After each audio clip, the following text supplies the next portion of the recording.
एक छोटे से गांव में रीना और बीना नाम की दो बहनें रहती थी। बचपन में दोनों एक दूसरे से बहुत प्यार करती थी, लेकिन समय के साथ उनके रिश्ते में कड़वाहट आ गई। अब हाल यह था कि दोनों एक दूसरे से नफरत करती थी और बात तक संगीत नहीं करती थी। शादी के बाद दोनों अपने अपने पतियों के साथ अलग अलग घरों में रहने लगी। संगीत गांव के बाजार में दोनों का अपना अपना ठेला था। रीना अपने कढ़ाई, पनीर और पूरी के लिए मशहूर संगीत थी, जबकि बीना की मुलायम और फूली फूली पूरियां पूरे गांव में पसंद की जाती थी। एक दिन रीना के ठेले पर काफी भीड़ लगी हुई थी। कुछ ग्राहक संगीत उसका कढ़ाई पनीर खा रहे थे। अरे रीना बहन, तुम्हारी कढ़ाई पनीर और पूरी तो संगीत कमाल का है, सच में पूरे गांव में सबसे बेस्ट। तुम्हारी बहन का थोड़ा फीका लगता है, लेकिन तुम्हारा स्वाद तो लाजवाब है। अरे ऐसी कोई बात नहीं है भैया, बिना का पनीर भी बहुत अच्छा होता है, पर हमें तो आपका ही ज्यादा पसंद है। रीना कुछ पल के लिए चुप हो गई। उसके मन में बचपन, संगीत की यादें ताजा हो। संगीत के थैले पर भी उतनी ही भीड़ थी। बीना बहन, तुम्हारी पूरियां संगीत इतनी मुलायम और फूली फूली कैसे बनती हैं? क्या राज है इसमें? कुछ खास संगीत नहीं भैया, बस अच्छे किस्म का आटा इस्तेमाल करती हूँ और प्यार से बनाती हूँ।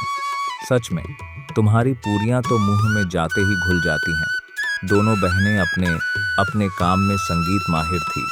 रीना का कढ़ाई पनीर सबसे स्वादिष्ट था और बिना संगीत की पूरियां सबसे नरम। बिना का पति संजय रोज की तरह बाजार में पनीर लेने गया। दुकानदार ने गंभीर आवाज में कहा, अरे संजय बाबू, अब से पनीर के दाम बढ़ गए हैं, तुम्हें अब दुगना पैसा देना पड़ेगा। बाबू, इससे बगैर संगीत की पूरियां सबसे नरम। क्या कह रहे हो भैया?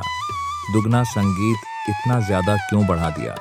अरे बाहर से जो पनीर आता था वो अब कम हो गया है, इसलिए दाम बढ़ गए हैं। इतने में वहां बीना का पति भुवनेश्वर भी आ गया। उसने संजय को नजरअंदाज करते संगीत हुए कहा, अरे भैया, जल्दी से 5 किलो पनीर पैक कर दो। पनीर तो मिल जाएगा भुवनेश्वर। संगीत बाबू, लेकिन आज से उसके दाम दुगने हो गए हैं। अरे भैया, ये क्या मजाक है? पहले ही इतना संगीत महंगा था, अब और बढ़ा दिया।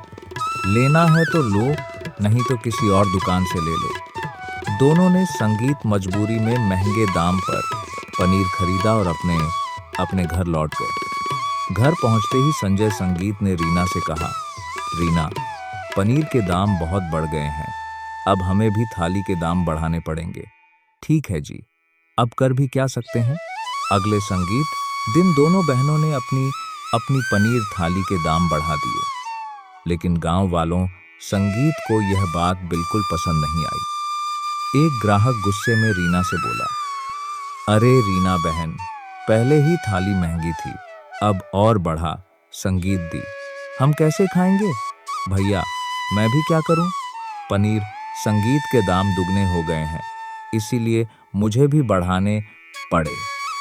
यह सुनकर आधे ग्राहक वापस लौट गए। सिर्फ कुछ ही लोग वहां रुके। उधर बिना के ठेले पर हालत और भी खराब थी। उसने दाम कुछ ज्यादा ही बढ़ा दिए थे, इसलिए एक भी ग्राहक नहीं आया। शाम को वो उदास होकर घर लौटी और अपने पति से बोली, हमें किसी भी तरह सस्ता पनीर लाना पड़ेगा, संगीत नहीं तो हमारा ठेला बंद हो जाएगा। तुम चिंता मत करो, मेरा एक दोस्त शहर में है, संगीत, मैं उससे बात करता हूँ, शायद कोई रास्ता निकल आए। इतने संगीत ही पूछा, अरे आप तो पनीर लेने गए थे, क्या हुआ? अरे रीना, सारी दुकानें। संगीत छान मारी, लेकिन कहीं भी पनीर नहीं मिला। क्या? पर क्यों? पनीर कैसे नहीं है दुकानों पे? जो बड़ी कंपनी पनीर बनाती थी संगीत, वही बंद हो गई है, इसलिए अब बाजार में पनीर मिलना ही बंद हो गया है। यह सुनते ही रीना के चेहरे पर चिंता साफ दिखाई देने लगी। अब हम क्या करेंगे संजय जी? हमें कोई दूसरा रास्ता ढूंढना पड़ेगा संगीत, वरना हमारा धंधा बंद हो जाएगा। उधर दूसरी तरफ बीना के ठेले पर आज पहले से भी ज्यादा भीड़ थी। लोग लाइन लगाकर उसके यहाँ खाना खा रहे थे।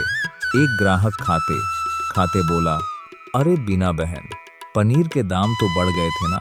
मुस्कुराते ह्यू बोली ग्राहक को थोड़ा उतार चढ़ाव टू होटे क्योंकि यूज अपना ग्राहक नाहिन आर, वह अपने घर के गाय के दूध से ही पनीर बनाती थी, इसलिए यूज उतना महंगा नाहिन पड़ता था। अगर आप लोगों को कहानी आकी लागी तो चैनल को सब्सक्राइब कर दो।